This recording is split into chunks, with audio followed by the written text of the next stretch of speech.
Foreign service একাডেমিতে জাতীয় ঐকমত্য কমিশনের বৈঠকের পরে ঠিক এই মুহূর্তে কথা বলছেন এনসিপি নেতা আক্তার হোসেন। আমরা সরাসরি চলে যাচ্ছি তাঁর বক্তব্যে। বিশদভাবে কথা হয়েছে। উচ্চকক্ষে যদি কোনো আইন রেফার্ড হয়, নিম্নকক্ষে সেটা আলাপ আলোচনা হয়ে যাওয়ার পরে সেখানে উচ্চকক্ষে সেগুলো নিয়ে আলাপ আলোচনা হতে পারে। উচ্চকক্ষ যদি সেগুলোকে অ্যাপ্রুভড না করে তাহলে সেটা আবার নিম্নকক্ষে ফিরে যেতে পারে, আবার সেটা নিম্নকক্ষ থেকে যদি উচ্চকক্ষে আসে, একটা প্রক্রিয়ার মধ্য দিয়ে আসলে নিম্নকক্ষের যে আইন, স্বাভাবিক যে আইন, সেটা পাশ হয়ে যাবে রাষ্ট্রপতির সম্মতির জন্য। কিন্তু সংবিধান সংশোধনের মতো যে বিষয়, সেখানে উচ্চকক্ষে 2/3 মেজরিটির কথা আমরা বলেছি, কয়েকটি দল সিম্পল মেজরিটির কথা বলেছে সংশোধনের ক্ষেত্রে। সে বিষয়টা উচ্চকক্ষের সঙ্গে জড়িত থাকবে।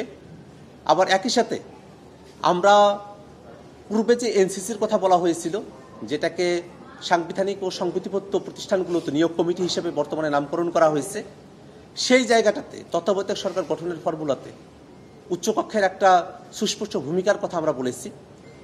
উচ্চকক্ষে পিআর পদ্ধতিতে নির্বাচনের মধ্য দিয়ে যে দলগুলোর অন্তত 1% ভোটও রয়েছে, তারাও যদি উচ্চকক্ষে অংশগ্রহণের সুযোগ পায়, সেক্ষেত্রে একটা বহুদলীয় গণতন্ত্রের প্রাতিষ্ঠানিক চর্চার জায়গা আমরা নিশ্চিত করতে পারব। বাংলাদেশের প্রাতিষ্ঠানিকভাবেই বহু মতের কথা বলার জায়গাটা তৈরি হবে।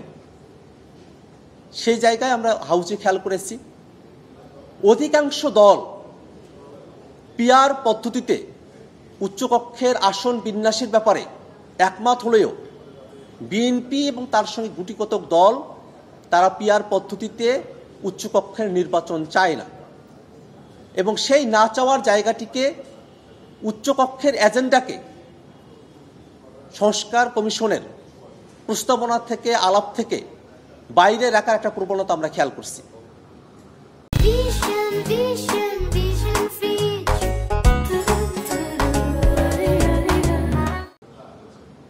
সংস্কারের আলাপগুলোকে এখন সংখ্যাতাত্ত্বিক জায়গায় নিয়ে যাওয়া হয়েছে, যে 20টা সংস্কার প্রস্তাবনা, আমরা 12টা মেনেছি, 8টা মানিনি, সবগুলোকেই কেন আমাদেরকে মানতে হবে, এই একটা কথার দিকে তারা যেয়েছে। কিন্তু আমরা খেয়াল করে দেখেছি, অবশ্যই আমাদের রাষ্ট্রের অনেকগুলো জায়গায় আমাদেরকে সংস্কার করতে হবে। যেসব ছোটোখাটো বিষয়গুলোতে সকল দল অটোমেটিক্যালি আমরা একমত হয়েছি, সেগুলো ব্যতি রেখে মৌলিক সংস্কারের প্রশ্ন যখন আসছে, যখন সাংবিধানিক এবং সংবিধিবদ্ধ প্রতিষ্ঠানগুলোতে একটা সমন্বিত নিয়োগ কমিটির কথা আসছে, তখন সেখানে তারা বেঁকে বসছেন।